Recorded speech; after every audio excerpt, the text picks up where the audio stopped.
எல்லாருக்கும் வணக்கம். நீங்க ரொம்ப பிஸியா எல்லா பொறுப்பையும் இழுத்து போட்டு செய்றவரா இருக்கலாம். ஆனா உள்ளுக்குள்ள ஒரு மாதிரி பாரமா, ஒரு அழுத்தம் இருக்கிற மாதிரி என்னைக்காவது ஃபீல் பண்ணியிருக்கீங்களா? இன்னைக்கு நாம அந்த அமைதியான பாரத்த பத்தி தான் கொஞ்சம் ஆழமா பார்க்க போறோம். இந்த ஃபீலிங் உங்களுக்கு பரிச்சயமான ஒண்ணு தானே? வெளியில இருந்து பார்க்கும்போது எல்லாம் சரியா போற மாதிரி தெரியும். ஆனா உள்ளுக்குள்ள மட்டும் ஏதோ ஒரு விவரிக்க முடியாத பாரம். இப்படி தோணும்போது நம்ம மனசு முதல்ல என்ன சொல்லும்? நான் இன்னும் பெட்டரா பண்ணணும், இன்னும் ஹார்ட் ஒர்க் பண்ணணும், அப்படித்தானே? நாம பொதுவா 3 வழியில இதை சரி பண்ண முயற்சி செய்றோம். நம்மளோட முதல் ரியாக்ஷனே இன்னும் அதிகமா முயற்சி செய்யணும்னு தான் இருக்கும். நம்ம கிட்ட இருக்கிற ஏதோ ஒரு விஷயத்தை சரி செஞ்சுட்டா போதும், எல்லாம் சரியாடும்னு நினைப்போம். முதல்ல நம்ம என்ன யோசிப்போம், நம்மளோட டெய்லி ரொட்டீனை மாத்தலாம் தான். ஒருவேளை காலையில சீக்கிரமா எந்திரிச்சா, இல்ல புதுசா ஒரு எக்ஸசைஸ் ஸ்டார்ட் பண்ணா, இல்ல வேலையை இன்னும் கொஞ்சம் பிளான் பண்ணி செஞ்சா இந்த பாரம் குறைஞ்சிரும்னு நம்புவோம்.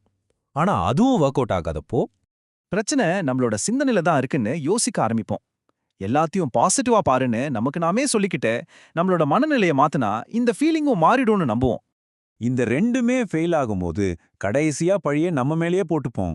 எனக்கு தான் செல்ஃப் டிசிப்ளின் இல்ல, நான் இன்னும் கொஞ்சம் கண்ட்ரோலா இருந்திருக்கணும்னு நம்மள நாமளே திட்டிக்க ஆரம்பிப்போம். ஆனா ஒரு விஷயம் யோசிச்சு பாத்தீங்களா? இந்த 3 டூல்ஸுமே நாம தப்பான ஒரு பிரச்சனைக்கு யூஸ் பண்ணிக்கிட்டு இருந்தா என்ன ஆகும்? உண்மை என்னன்னா, இந்த கருவிகள் எல்லாமே நல்ல கருவிகள் தான். ஆனா, நாம அத தப்பான பிரச்சனைக்கு அப்ளை பண்ணிட்டு இருக்கோம். அப்படி பண்ணும்போது 2 விஷயம் நடக்கும். முதல்ல ஒரு காலத்துல உங்களுக்கு ரொம்ப உற்சாகம் கொடுத்த வேலைகள் கூட இப்போ ஒரு பெரிய மலை ஏறுற மாதிரி கஷ்டமா தெரியும். செய்யற ஒவ்வொரு வேலையும் உங்களுக்கு எனர்ஜி கொடுக்கறதுக்கு பதிலா இருக்கிறதையும் உறிஞ்சி எடுக்கிற மாதிரி ஃபீல் பண்ணுவீங்க. 2வது, உங்க கான்ஃபிடன்ஸே ஒரு நடிப்பு மாதிரி தோண ஆரம்பிக்கும். வெளியில ரொம்ப தைரியமா தெரிஞ்சாலும் உள்ளுக்குள்ள ஏதோ ஒரு வெறுமை, மத்தவங்களுக்காக ஒரு மாஸ்க் போட்டுட்டு இருக்கிற மாதிரியே இருக்கும். அப்போ பிரச்சனை தான் எங்க இருக்கு? ஒருவேளை பிரச்சனை நம்மளோட முயற்சியில இல்லனா, அப்ப வேற எதுல தான் இருக்கு? அந்த கேள்விக்கான பதில் இதுதான். உண்மையான காரணம் நாம சுமக்கிற உணர்ச்சி சுமை, அதாவது எமோஷனல் ஓவர்லோடு. இது ஒரே நாள்ல வர்றது கிடையாது. பல வருஷமா மத்தவங்கள சந்தோஷப்படுத்த, நம்ம பொறுப்புகளை சுமக்க, நம்மளோட உண்மையான உணர்வுகளை அடக்கி வைக்கிறதுனால நமக்கே தெரியாம இந்த சுமை கொஞ்சம் கொஞ்சமா சேருது.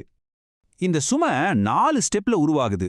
முதல்ல மத்தவங்களுக்காக நம்மள நாமளே சரி செஞ்சுக்கிறோம், அதாவது அட்ஜஸ்ட் பண்றோம்.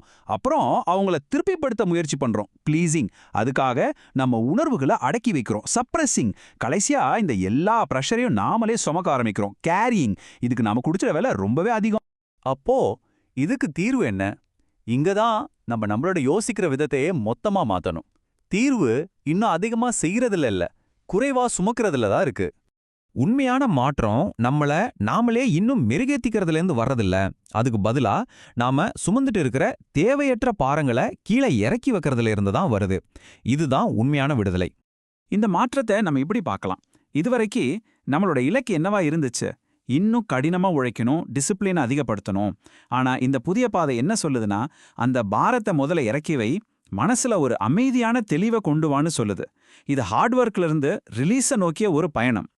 சரி, அப்போ இந்த தெளிவுக்கான பாதையை எப்படி கண்டுபிடிக்கிறது? அது நம்மள எங்க கூட்டிட்டு போகும்? அதைத்தான் நம்ம அமைதியான அதிகாரம்னு சொல்றோம். இந்த புதிய பாதையோட இலக்கு ரொம்ப சிம்பிள். நம்மளோட எமோஷனல் பாரத்தை இறக்கி வைக்கணும், குழப்பமெல்லாம் நீங்கி ஒரு அமைதியான தெளிவுக்கு வரணும், கடைசியா நமக்குள்ளேயே இருக்கிற உண்மையான அதிகாரத்தை திரும்பவும் கையில எடுக்கணும். ஆனா ஒண்ணு மட்டும் தெளிவா புரிஞ்சுக்கணும். இது இன்னும் கொஞ்சம் ஹார்டா ட்ரை பண்ணுன்னு சொல்ற இன்னொரு செல்ஃப் ஹெல்ப் ப்ரோக்ராம் கிடையாது. சொல்லப்போனா இது அதுக்கு நேர் எதிரானது.